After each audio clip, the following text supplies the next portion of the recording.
Thanks, Aiden, for that introduction. Really appreciate it. And thanks for my parents for being here today and everyone else who could be here. So I'd first like to thank the Young Notre Dame Alumni Association for this unique honor and great opportunity to speak to you all today.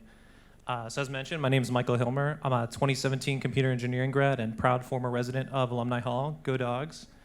So I wanted to preface this talk today by saying that if you would ask me during my senior year of high school where I thought I'd be in 9 years, I definitely would not have guessed that this is where I'd be today in life and in my career. I didn't really know where I wanted to go to school, and I definitely didn't see myself joining the military. I think at some point my dad asked me about ROTC, and I told him absolutely not. I'm never joining the military ever. So during the spring of 2013, I actually made a campus visit to Notre Dame, and that was for the accepted engineering students at the time. And after that weekend, I knew that this is where I wanted to be, and this is where I wanted to spend the next 4 years of my life. When I decided that, I had to talk to my dad again about that when that RTC discussion about how to pay for school. So I said, hey, that RTC thing, let's give that a try. So the picture of me, where it all started, me freshman year as a cadet walking into RTC, getting my first picture out in front of the Touchdown Jesus Hesburgh Library. So yeah. My Domer years. So actually, funny enough, after the first few weeks, I wasn't really sure ROTC was right for me. Like I said, I'd never thought about joining the military before, so this is definitely something new for me. And I actually started out pursuing a degree in aerospace engineering before I switched. So then I found out I actually had a passion for this thing called computer programming that I learned about in my Intro to Engineering course my freshman year. So I actually ended up switching to computer engineering in the middle of my sophomore year. And as I mentioned, I wasn't really sure if ROTC was right for me, but somehow I ended up being, out of the 30 to 35 cadets that started my freshman year in Air Force ROTC, I was one of 8 that ended up commissioning. So there you go, end of an era right there. So after graduation, I went off to tech school for cyber officers for 6 months at Keesler Air Force Base in Biloxi, Mississippi. There we go. From there, I got picked up for a cyber training pipeline in San Antonio, Texas for the next 2 years of my life. So after 2 years of rigorous cyber training, I finally got to my first real duty station about a year and a half ago at Joint Base Pearl Harbor, Hickam, Hawaii. And I've been stationed there since January of 2020. This past summer, just with everything with COVID going on the past couple of years, I'm just incredibly grateful that my family was able to make it out to my promotion ceremony on the USS Missouri on Ford Island to captain. So it's been a great experience, and I've really enjoyed living on the island as a whole. So when people ask me what I do, I tell them I push paper and I push buttons, which is true for about 99% of my job. So when people think about my job, I think my friends and family, I think what they really do is if you ever watch those crime shows where they've got like the big screens and you got some guy in the back corner going, enhance, and they're zooming in, trying to figure out all this stuff. That's what I like to think I do, but a lot of times it can feel like a glorified desk job more than anything else. But no, in all fairness, though, I've really enjoyed what I do in the military, getting to work in cyber operations, which has had its own unique challenges, experiences, and triumphs. So I can't talk too much about specifically what I do, so I'm going to take a little bit different approach and talk more about some of the lessons I've learned just throughout my career and my time at Notre Dame. So the first of which is going to be to dream big but keep an open mind.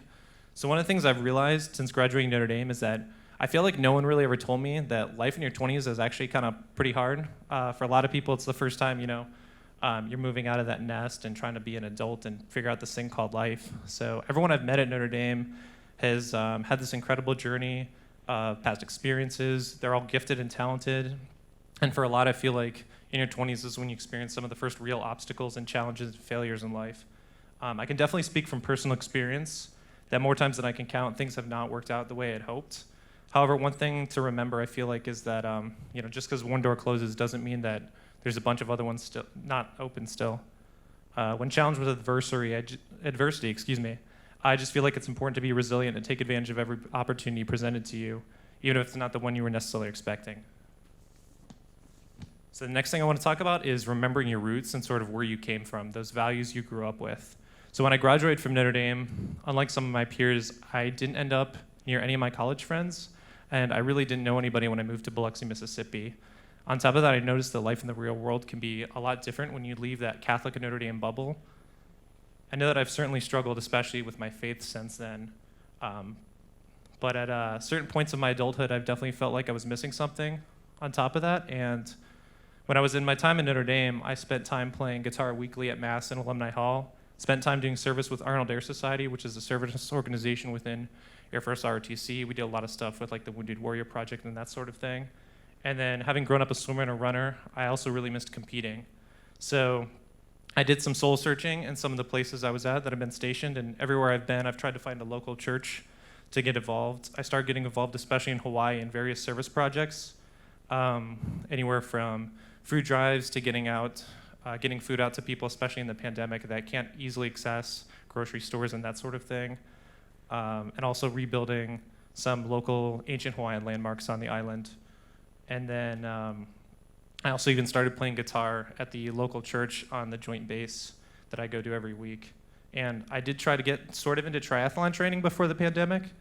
Between COVID, travel, and my master's program, that dream sort of come to a halt. I do want to get back into it eventually, but I am still planning on running the Honolulu Marathon later this December if that ends up happening. So based on your environment, I feel like it's really easy for your core values to be challenged.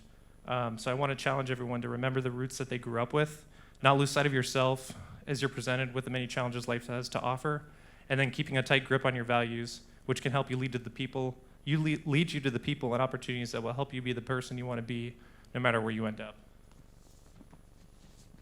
And the last thing I want to talk about today, one of the things I really have taken to heart as I've gotten older, is building relationships over networking. One of the things I've found through my career in social media, especially, is that people can get really caught up with shaping this image of themselves and networking for the sake of career benefit. I think that networking as a whole certainly has its benefits, but on the other side, I think friendships can last a lifetime. So building relationships allows us to establish that human connection, creating trust, community, support groups, and an overall sense of well-being, which in turn gives us the same benefits of networking and more. It's hard to make that effort, I feel like, these days, to stay in touch with people on a face-to-face level. So I actually love road trips because of this, as well as my commute to work every day, which is about 40 minutes to an hour, because I think this is a great time to catch up with people. I like to call people up on the phone, and this is a great chance for me to have those conversations with them after not having talked to them in a long time. If you ask my parents, they probably tell you I call them too much, especially when I forget that I'm 6 hours behind, and it's 6 p.m. in Hawaii and past midnight on the East Coast, so sorry, Mom and Dad, for waking you up all those times. But one of the other things I actually love to do when I travel, especially for work, but also for leisure, is I always try to find out who I know is in the area so that I can meet up with them, even if it's just for dinner and a quick drink. So I had a teacher and priest actually in high school, Father Ronnie O'Dwyer, and he used to tell me something, that man's greatest desire is to love and to be loved. I've really taken this to heart as I've gotten older, and I really want to challenge everyone to stay in touch with those they're close to, meet new people, build those relationships, and the networking is just going to follow naturally. And in the process, you're also going to develop a support group for life. So again, I'm incredibly grateful for the opportunity to speak with you all today. Thanks so much for listening. God bless, and go Irish.